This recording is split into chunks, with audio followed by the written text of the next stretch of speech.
আমরা সবাই জানি যে ভারতের প্রথম জাতীয় ফুটবল ক্লাব মোহনবাগান ক্লাব 1889 খ্রিস্টাব্দে তৈরি হয়েছিল। তার আগে কিন্তু কলকাতার গড়ের মাঠে ইংরেজরা ফুটবল খেলতো এবং কলকাতায় 1860-এর দশকে ও 70-এর দশকে দুটো ক্লাবের মধ্যে ফুটবল খেলা হতো।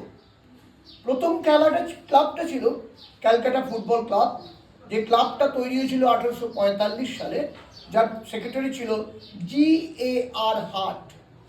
দ্বিতীয় ক্লাবটা তৈরি হয়েছিল 1861 সালে, সেই ক্লাবটার নাম হচ্ছে ক্যালকাটা ভলেন্টিয়ার ফুটবল ক্লাব।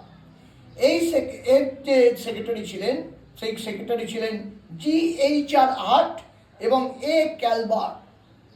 এই দুই ক্লাবের মধ্যে ফুটবল খেলতে বিকেলবেলা ইংরেজ সাহেবরা চলে যেতেন এবং যারা খেলতেন না তাদের স্ত্রীরা বা মেমরা সেই সময় মাঠে উপস্থিত থাকত এবং সেই সময় ফুটবল খেলাটা ছিল একটা খুব মজার খেলা।